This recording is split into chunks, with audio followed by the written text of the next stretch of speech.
Welcome to Golden English Course. Warahmatullahi wabarakatuh. Waalaikumsalam warahmatullahi wabarakatuh. Alhamdulillahilladzi ja'ala syahra siyam syahru Ramadan alladzi unzila fihi al-Qur'an hudan lin-nas wa bayyinatin minal huda wal furqan. Asyhadu an la ilaha illallah wa asyhadu anna Muhammadan abduhu wa rasuluh. Allahumma shalli wa sallim wa barik ala Muhammadin wa ala alihi wa ashabihi wa kulli man ittaba'a huda amma ba'd. Ma'asyiral muslimin rahimakumullah. Mari kita hati-hatinya untuk bersyukur kepada Allah atas segala macam bentuk nikmat yang Allah berikan kepada kita. Apalagi saat ini Allah masih memberikan kita kesempatan untuk kembali bertemu dengan bulan suci Ramadan, bulan yang penuh berkah. Maka patut kita syukuri. Salawat dan salam senantiasa kita haturkan kepada baginda Rasulullah Muhammad sallallahu alaihi wasallam sebagai suri tauladan yang senantiasa kita ikuti sunnahnya dan yang kelak kita harapkan syafaatnya di hari kiamat. Bapak Ibu sekalian rahmati Allah Subhanahu wa taala, pada kesempatan malam yang berbahagia ini bersama izinkan kami untuk menyampaikan satu tema, yaitu tentang syarat atau prinsip diterimanya satu ibadah. Bapak Ibu sekalian rahmati Allah, bulan suci Ramadan kita kenal dengan bulan yang penuh berkah, karena di dalamnya penuh dengan kebaikan-kebaikan yang terus berkembang berkesinambungan. Ada juga yang mengatakan bulan suci Ramadan itu adalah syahrul ibadah, bulan ibadah. Kenapa? Karena di dalam bulan suci Ramadan Allah menawarkan kepada kita segala macam jenis ibadah yang biasanya ibadah itu kita lakukan di luar bulan suci Ramadan biasa-biasa saja.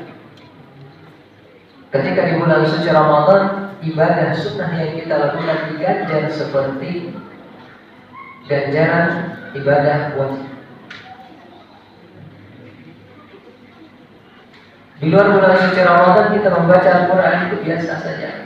Tapi ketika masuk di bulan suci Ramadan, maka berlipat ganda pahalanya. Salat duha yang biasa kita laksanakan di luar bulan suci Ramadan, ketika di dalam bulan suci Ramadan, subhanallah, begitu banyak ganjarannya. Maka tidak salah ketika ada orang mengatakan bahwa bulan suci Ramadan itu dikenal dengan syahrul ibadah. Memang bulan untuk beribadah kita. Yang perlu kita perhatikan jemaah sekalian rahmati Allah, jangan sampai ibadah yang begitu banyak yang Allah tawarkan kepada kita di bulan suci Ramadan itu menjadi sia-sia. Maka yang perlu kita perhatikan adalah prinsip-prinsip dalam beribadah atau syarat diterimanya ibadah. Jangan sampai kita beribadah tapi justru tidak diterima. Maka syarat yang pertama adalah, dan yang paling utama. Kenapa yang paling utama? Karena ini karena ini satu-satunya prinsip yang kemudian ibadah itu diterima atau tidak. Apa itu? Iyyaka na'budu wa iyyaka nasta'in. Satu-satunya Allah yang kita sembah, satu-satunya Allah yang kita minta pertolongan. Tidak boleh selingkuh di sini. Kalau poligami itu baru mesti perbedaan pendapat. Tapi kalau ini berkaitan dengan Allah, tidak ada lagi tawar-menawar. Tidak boleh selingkuh. Bagaimana maksudnya selingkuh? Ya masalah rahmatullah. Kita sholat, kita puasa kepada Allah. Tapi ketika kita terkena musibah, terkena penyakit, kita tidak minta pertolongan kepada Allah. Ini selingkuh. Tidak boleh kita selingkuh kepada Allah Subhanahu wa taala. Maka Allah Subhanahu wa taala itu sudah memberikan peringatan kepada kita di dalam Quran surah An-Nisa ayat 36 misalkan. Kata Allah, "A'udzubillahi minasyaitonir rajim wa a'budullaha wa la tusyriku bihi syai'an." Yang dimaksud selingkuh di sini tadi adalah syirik. Kata Allah, "Sembahlah Allah wa la tusyriku bihi syai'an." Jangan pernah sekali-kali kita ingin melakukan kesyirikan kepada Allah Subhanahu wa taala. Masalahnya sekarang ya Mas rahmat Allah, syirik itu mengikuti perkembangan zaman. Berkembang teknologi informasi, ternyata syirik juga berkembang lewat situ. Yang biasa sering saya contohkan, misalnya ketika kita buka Facebook, ternyata lewat di wall kita ada gambar Ka'bah yang tidak like atau tidak komen atau tidak apalagi subscribe, maka tunggulah bala 24 jam. Kalau kita percaya ini, maka kita sudah jatuh pada kesyirikan. Akhirnya kita like, kita komen karena kita takut nanti 24 jam kita kena bala. Kita jatuh pada sebuah kesyirikan. One day one hadis misalnya. Jangan lihat hadisnya bagus, isinya bagus, nasihatnya bagus, tapi caption di bawahnya hati-hati yang tidak share ke 10 atau ke 10 kontak yang ada di HP-nya, maka tunggu bala akan datang padanya 24 jam. Satu kali 24 jam. Kalau kita percaya, maka kita jatuh pada sebuah kesyirikan.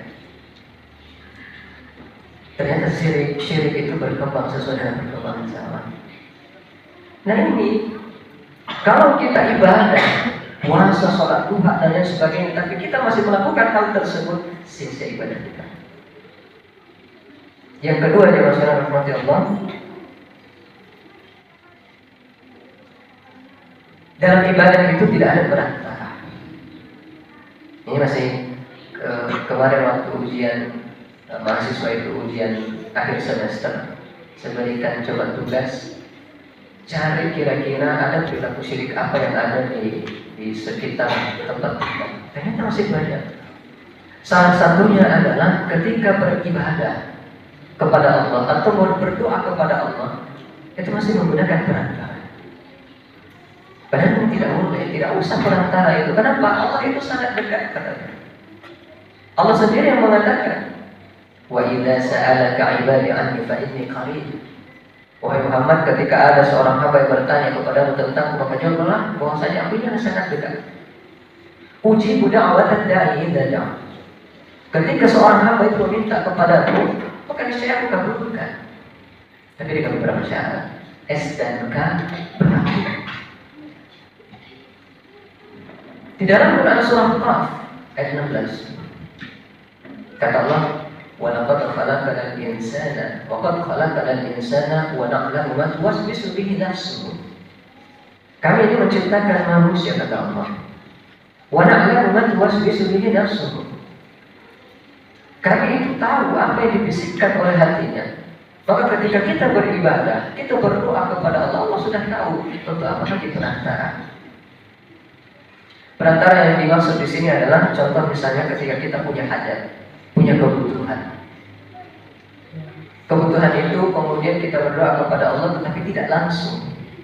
Kita buat misalnya makanan, biasanya nasi tumpeng dibawa ke gunung, dan harapannya adalah ketika makanan itu dibawa ke gunung, doa kita itu cepat sampai kepada Allah. Ini yang dimaksud perantara. Atau kemarin saya baca juga hasil identifikasinya mahasiswa itu. Ternyata masih ada di tempat mereka itu ketika punya kebutuhan, punya hajat, bikin makanan kemudian dialirkan di sungai. Harapannya apa? Doanya cepat sampai kepada Allah. Ini yang dimaksud perantara. Padahal Allah sudah mengatakan Allah itu sangat dekat. Wa nahnu aqrabu ilaihi min hablil warid. Apa kata Allah? Kami ini sangatlah dekat, lebih dekat daripada urat nadi kita. Ini tidak usah menggunakan perantara.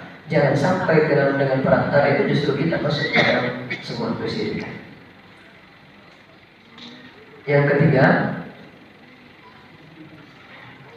prinsip atau syarat diterimanya ibadah adalah ada keikhlasan di dalamnya. Allah Subhanahu wa taala menyampaikan di dalam Quran surah An-Nahl, "Wa ma umiru illa liya'budullaha mukhlishina lahu-d-din." dan tidaklah aku perintahkan kata Allah untuk beribadah melainkan di dalamnya ada keikhlasan. Apa itu keikhlasan? Bahwa kita beribadah kepada Allah semata-mata niat kita mengharapkan pahala dari Allah Subhanahu wa taala atau mengharapkan ridho dari Allah Subhanahu wa taala, itu ikhlas.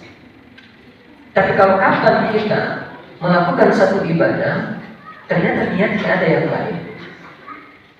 Niat yang lain itu misalnya ingin dilihat oleh orang lain, ingin dipuji oleh orang lain, orang agamis dan lain sebagainya, orang dermawan dan lain sebagainya. Maka apa kata Allah? Karena tadi sopwanin alaihi.